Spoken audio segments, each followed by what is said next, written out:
Zadande, Electro Ninja here, and welcome back to Electro Ninja's Lab. I'm sorry this video is late. I was just having a lot of difficulties, so now you guys get the video. Like I said, I'm sorry that it's late, but now you get it, so enjoy. Today we are going to be talking about, well, everything that's been added. And there's a lot, and I'm not necessarily actually going to be talking about every single thing that's been added, because like I said, that would take forever and nobody wants to see that stuff. But basically what you guys now have is a whole bunch of cool stuff. First off, we'll actually talk about the rock that you may see, and you've probably seen it, you probably saw it last time as well, that there was a rock that happened to have an event on it. This is because of the fact that there has now been a mining system implemented. If you have a pickaxe, you can mine any rock, and I do mean any rock. Anytime that you see a rock, and I do mean a rock, certain things will actually allow you to do things. You'll be able to mine it, and you will get between 1 and 15 items depending on your level. If you're below 10, you will get between 1 and 5. If you're higher, then you'll get, if you're level 10, you'll get between 2 and 6, and so on and so forth, all the way up to 10, or all the way up to 100. And it'll be really interesting to see how the whole level up system works, because I really do think that people are really going to enjoy it. It will take a lot of time and effort to actually get all of these things, but honestly, I think it will be worth it in the end. So definitely look forward to those, as you will be getting them. Different plants also will be getting events, including these ones, but also trees. Every single tree will have this, and that is the ability to get crops. Basically, botany is going to be a thing.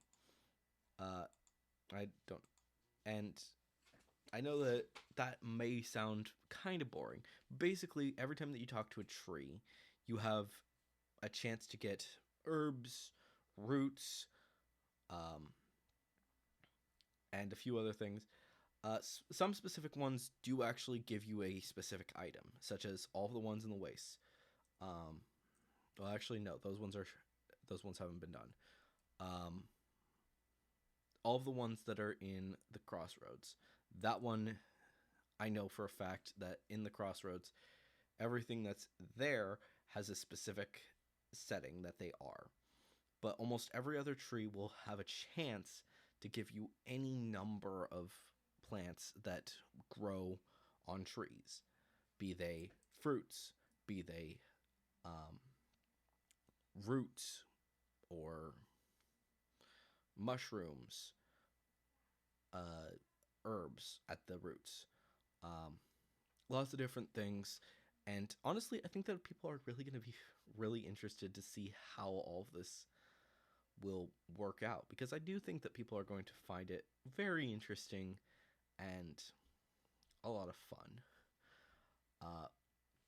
There's also animal handling, which the way that I'm actually doing it right now is that in order to get anything from the animals, you actually have to go to the animals, and then you have a chance to get the items. So if you talk to a cow, you have a chance to get no, wait, for a cow you have a 100% chance to get one milk jug, but then as you get higher, you have a better and better chance to get another item. So at level 10, you'll have, I don't know, 1 in 100, and then so on and so forth down to the level 100, and you have a 100% chance to actually get a second milk jug, which that's actually pretty cool. That also works on goats, so look forward to that. You won't be able to, you'll find different animals just wandering the wastelands. So grasslands for sure, they will be there. There might be some that will be wandering the forest of bandits, a few other forests, and just all the different areas. Um, just random animals such as bulls and pigs. They're going to be everywhere. Um, they're going to be everywhere after uh, the first area. So look forward to those because that's going to be interesting. And I think a lot of people are actually going to be really interested to see how that works. And those will give you either beef or sausage.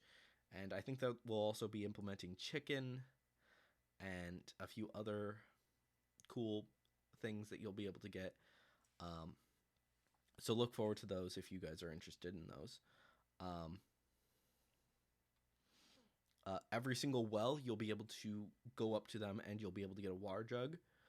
Um, that one's actually a bit more interesting because unlike the other situations where you will not be able to get another item from them, or the plan is that you won't be able to get another item from them until you come back to the location. No, actually, I was wrong because I did actually implement the race event. So scratch that reverse it. You can only get one item and every time that you're in the location. So check out the wells if you're interested because you can get water from them. Water isn't super important, but it's going to be helpful for crafting, I think, potions probably.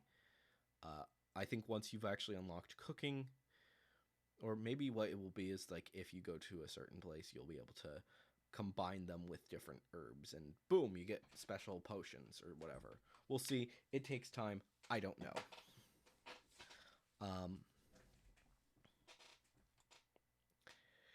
There's a lot of cool little things like that as well that level up. You want to level them up as quickly as possible, such as cooking and crafting. Cooking and crafting have been actually implemented, and I'm working to get them better implemented as we speak. As you get recipe books, that's actually an important thing. When you get recipe books, you'll actually gain levels.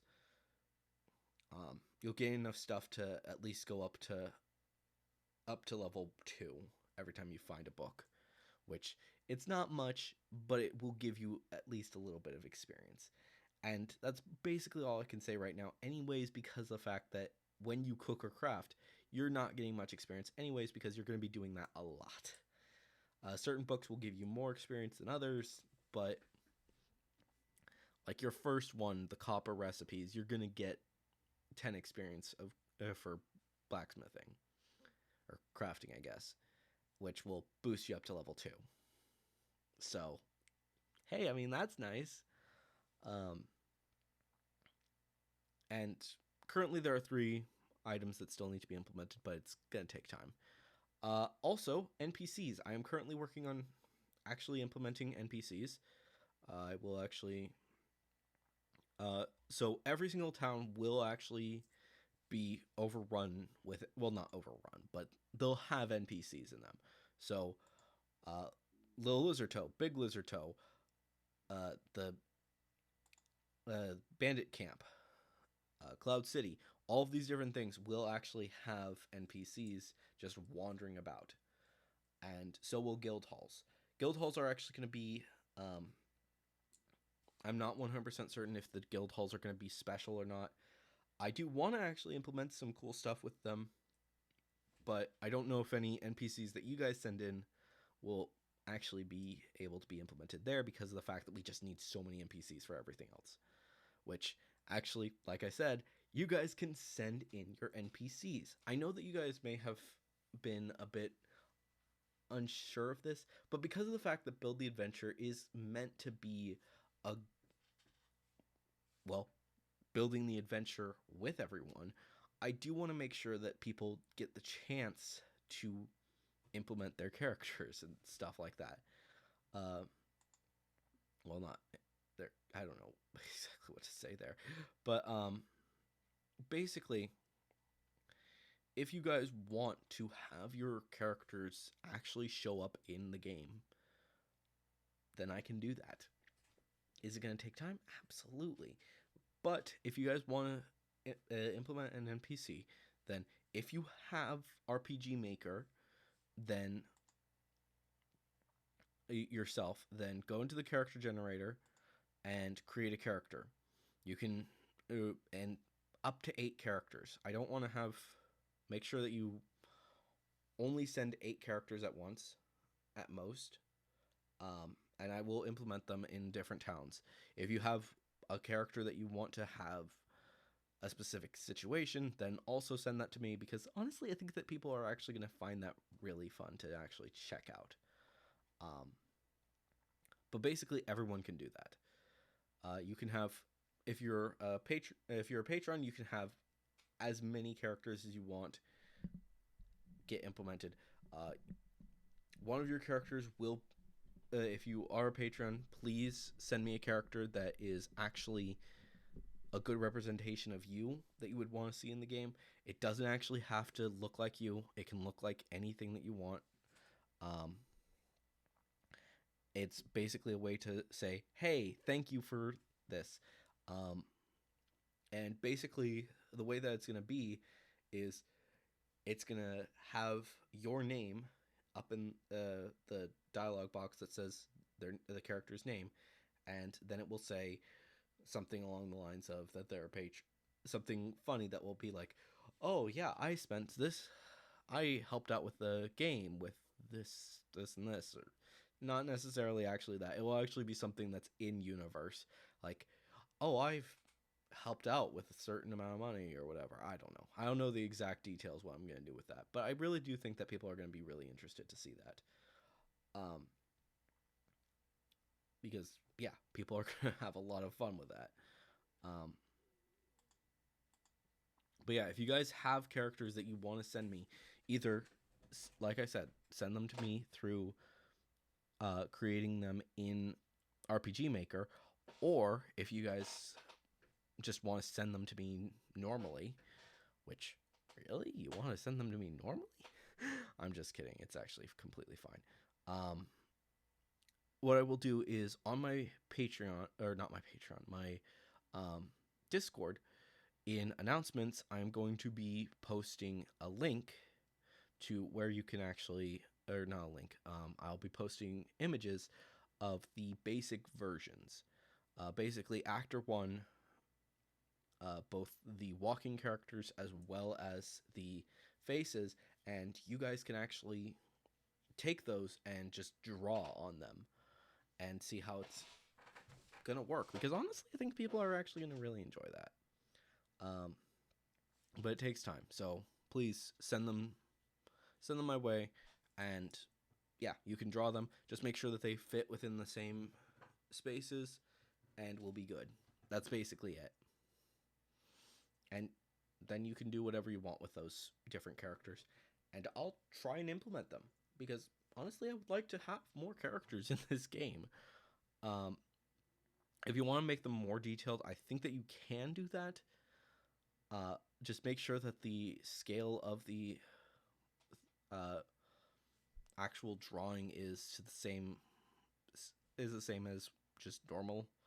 I'm not 100% certain, because it's kind of tricky to actually say for sure, because some people have actually done it properly and others haven't, like actual people who have implemented these things.